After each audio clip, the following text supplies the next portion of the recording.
오늘은 민수기 10장의 말씀을 보도록 하겠습니다. 이 10장부터 25장까지의 내용은 이제 하나님께서 이스라엘 민족을 본격적으로 광야의 여정으로 이끌어 가시는 내용인데요. 하나님께서 세미한 손길로 이스라엘 민족을 보호하시고 이끄시는 놀라운 섭리를 오늘 말씀을 통해서 깨달을 수 있는 저와 여러분 되기를 주님의 이름으로 축복합니다. 10장 1절에 여호와께서 모세에게 말씀하여 이르시되 은나팔 둘을 만들되 두들겨 만들어서 그것으로 회중을 소집하며 진영을 출발하게 할 것이라. 하나님께서 이스라엘 민족을 이끌기 전에 먼저 모세에게 금나팔 2개를 만들랍니다. 은나팔 2개요. 이 은나팔은 무엇을 상징하냐면 하나님의 음성을 상징하는데, 이 나팔 신호를 통해서 이스라엘 민족이 출발하기도 하고 멈추기도 하고 지휘관들을 소집하기도 하고 또 백성들 앞에 하나님께서 임재하시기도 하는 하나님의 음성과도 같은 이 표식이었습니다. 그래서 이 나팔을 먼저 2개를 만들게 하시는데요. 3절에 나팔 2개를 불 때에는 온 회중이 회막문 앞에 모여서 4개로 나올 것이요. 나팔 2개를 동시에 불면 하나님께서 백성을 모으는 신호입니다. 그럼 백성들이 다 회막 앞으로 나와서 하나님께서 뭐라고 말씀하시는가, 하나님의 지시가 무엇인가를 들을 수 있도록 그 신호를 보내는 겁니다. 그 다음에 4절에 하나만 불 때에는 이스라엘의 천부장된 지휘관들이 모여서 4개로 나올 것이며, 나팔 하나만 불 때에는 지휘관을 소집하는 신호였습니다. 그때는 각 지파의 천부장들이 나와서 하나님 앞에 이렇게 모이는 겁니다. 그러면 하나님께서 지휘관들을 통해서 지시하시는 내용이 있죠.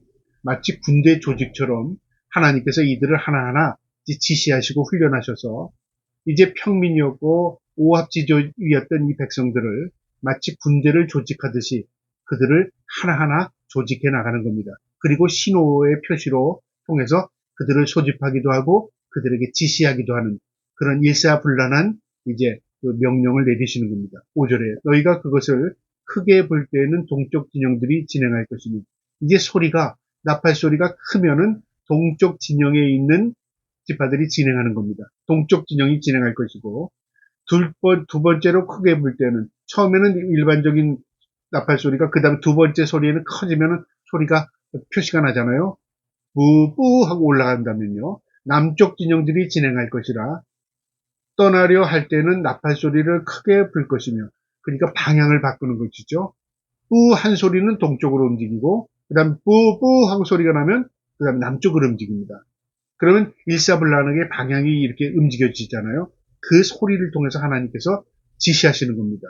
그 다음에 7절에 또 회중을 모을 때도 나팔을 불 것이라 소리를 크게 내지 말며, 이제 회중을 모을 때는 소리가 크지 않고 우 하면서 울려 퍼지면 하나님께서 우리 백성들을 모으시는구나, 모으는 겁니다. 그러니까 소리는 소리일지라도 소리의 높낮이를 통해서 또 크고 작은 소리에 통해서 하나님께서 의미를 전달시키는 겁니다. 참 놀랍죠? 8절에 그 나팔은 아론의 자손인 제사장들이 불지니 이는 너희 대대의 영원한 율례니라. 지금도 이스라엘 백성들은 절기가 되면 나팔을 붑니다. 이 나팔을 통해서 하나님의 임재를 알리기도 하고요. 나팔을 통해서 그들의 절기를 알리기도 합니다. 그러니까 백성들이 그 나팔을 통해서 하나님의 그 명령을 지금 받는 겁니다. 참 의미가 심장합니다. 이처럼 영원한 율례가 되었습니다. 9절에요. 또 너희 땅에서 너희가 자기를 압박하는 대적을 치러 나갈 때에는, 전쟁하러 나갈 때에는 이 나팔을 또 부는데요. 나팔을 크게 불지니 그리하면 너희는 너희 하나님 여호와가 너희를 기억하고 너희를 너희의 대적에게서 구원하리라. 이 전쟁에 나갈 때도 나팔을 부는데, 이 나팔은 무엇이냐면 하나님이 함께 하신다는, 그들에게 있어서야 하나님이 우리와 함께 하신다, 그러니까 하나님께서 우리를 구원하실 것이다, 그런 믿음을 갖게 하는 나팔 소리였습니다. 그러니까 이 소리를 들을 때 어떤 마음이 들겠습니까? 병사들은 힘을 더 내주겠죠. 그리고 두려움 없이 전쟁에 임하게 될 것입니다. 하나님이 우리와 함께 하신다, 우리에게 승리하실 것이다, 우리에게 승리를 주실 것이다, 그리고 우리를 구원할 것이다, 그런 믿음의 확신을 가지고 전쟁에 임하게 했습니다. 10절에 또 너희의 희락의 날과 너희가 정한 절기와 초하루에는 번제물을 드리고 화목제물을 드리며 나팔을 불라. 그로 말미암아 너희의 하나님이 너희를 기억하리라. 나는 너희의 하나님 여호와니라. 하나님께서 이 절기, 기쁨의 날, 명절날 나팔을 불게 해서 그들이 드리는 화목제, 번제를 하나님이 기뻐 받으시고 또 하나님께서 이스라엘 민족과 함께 하시는 것을 이 나팔 소리를 통해서 깨닫게 하시는 겁니다. 그러니까 이스라엘 민족에게서 나팔 소리가 나면 먼저 귀를 기울이는 거죠. 그 소리를 구별해서 오늘은 우리가 어떻게 행해야겠구나. 하나님의 음성을 따라 하나님의 명령대로 움직이긴다 그 말이죠. 오늘날 우리에게 나팔은 뭡니까? 말씀입니다. 하나님의 말씀을 듣고 하나님의 말씀대로 우리가 준행하며 살아가는 겁니다.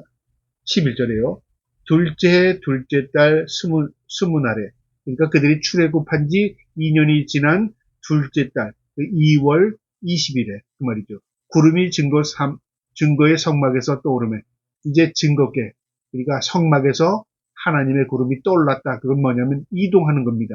그러면 이제 이동을 지시하는 게 되는 거죠. 12절에 이스라엘 자손이 시내 광야에서 출발하여 자기를 가더니 바란 광야에 구름이 머무니라.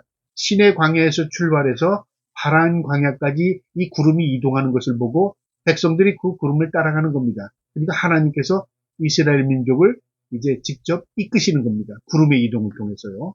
13절에 이와 같이 그들이 여호와께서 모세에게 명령하신 것을 따라 행진하기를 시작하는데 이 하나님께서 200만 명이 넘는 그 많은 무리를 일사불란하게 움직일 수 있게 하신 것은 나팔 소리였고요. 또 이 나팔의 신호를 통해서 이 진영을 이루어서 그들이 일사불란하게 움직이는데요. 구름이 멈추면 그들이 멈췄고 구름이 이동하면 이동했습니다. 그러니까 철저하게 하나님께서 그들을 이끌어 가시는 겁니다. 우리 인생도 마찬가지입니다. 세상 사람들은 알지 못하지만요. 하나님께서 말씀으로 우리를 이끌어 가십니다. 그리고 하나님께서 성령을 통해서 우리를 이끄십니다. 그러니까 우리는 늘 하나님 앞에 귀를 기울이며 살아야 합니다. 믿음으로 살면 하나님께서 그 삶 가운데 하나님 내주하셔서 우리의 삶을 이끌어 가십니다. 14절에요. 이와 같이 그들이 여호와께서 모세에게 명령하신 것을 따라 진행하기 시작하는데 선두로 유다 자손이 진영을 군기에 속한 자들이 그들의 진영별로 진행하였으니 유다 군대는 아미나답의 아들 나손이 이끌었고 이제 이들이 이동할 때도 일사불란하게 이동하는데요. 진영을 갖췄답니다. 그러니까 일반 그냥 오합지졸이던 백성들이 200만이 넘던 그 많은 사람들이 그냥 우르르 움직이면요. 오히려 더 사고도 날 수 있고 오히려 더 효율적이지도 못하고 오히려 더 위험성이 많을 겁니다. 그런데 이렇게 하나님께서요. 미리 성막을 만들게 하시고 성막을 중심으로 네 진영으로 나누어서 동서남북의 진을 치게 하셨고요.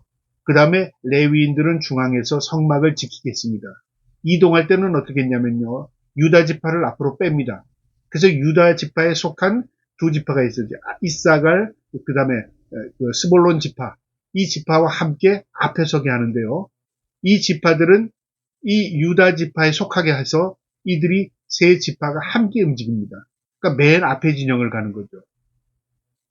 그 다음에 17절에 이에 성막을 거듭해 게르손 자손과 무라리 자손이 성막을 메고 출발하였으며 이 세 지파였던 유다 지파, 그 다음에 이사갈 자손 지파, 스볼론 자손 지파가 앞에 진영에 섰고요. 그 다음엔 이 레위 지파 가운데 게르손, 그 다음에 무라리 자손들 지파가 이 레위 지파의 일부가 이제 성막을 철수해서 그것을 이제 어깨에 메고 그 다음 진영에서 움직이기 시작합니다.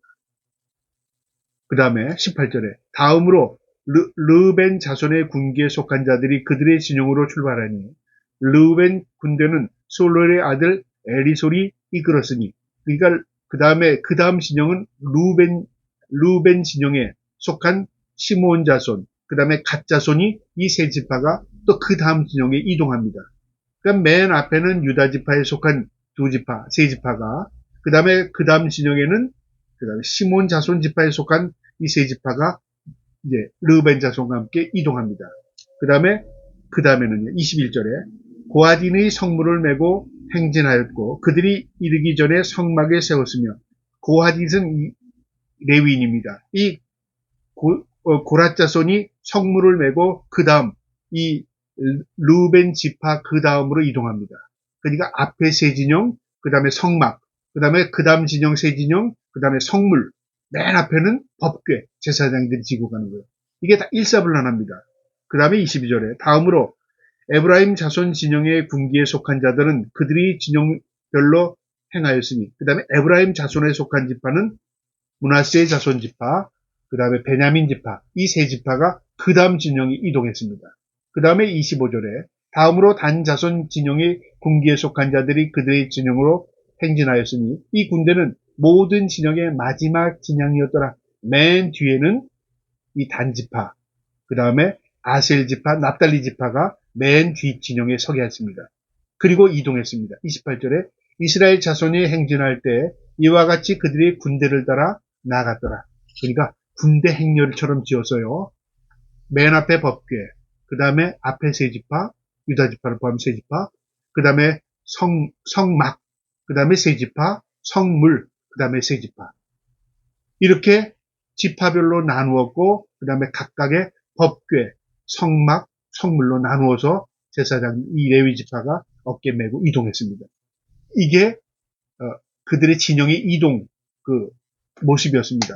그러면 왜 법궤와 성막과 성물을 나누었는가?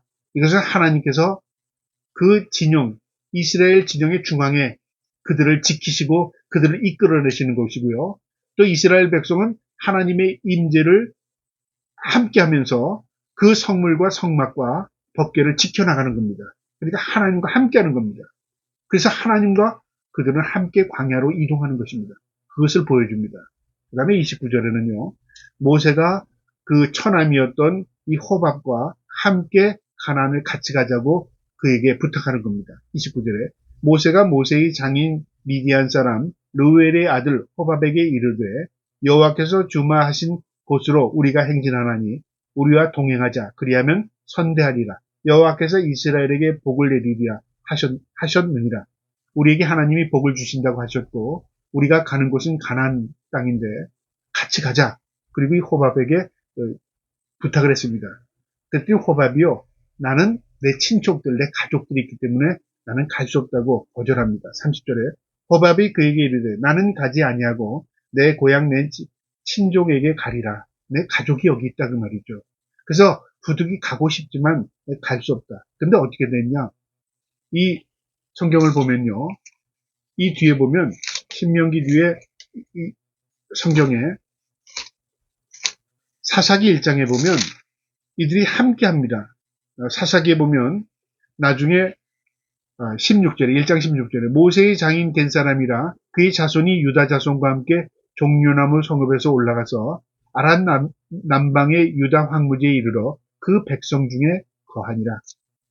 그러니까 나중에는 그들이 가나안 땅에 정착할 쯤 되면 이 호밥이 식구들을 데리고 아마 가나안에 간 것 같습니다.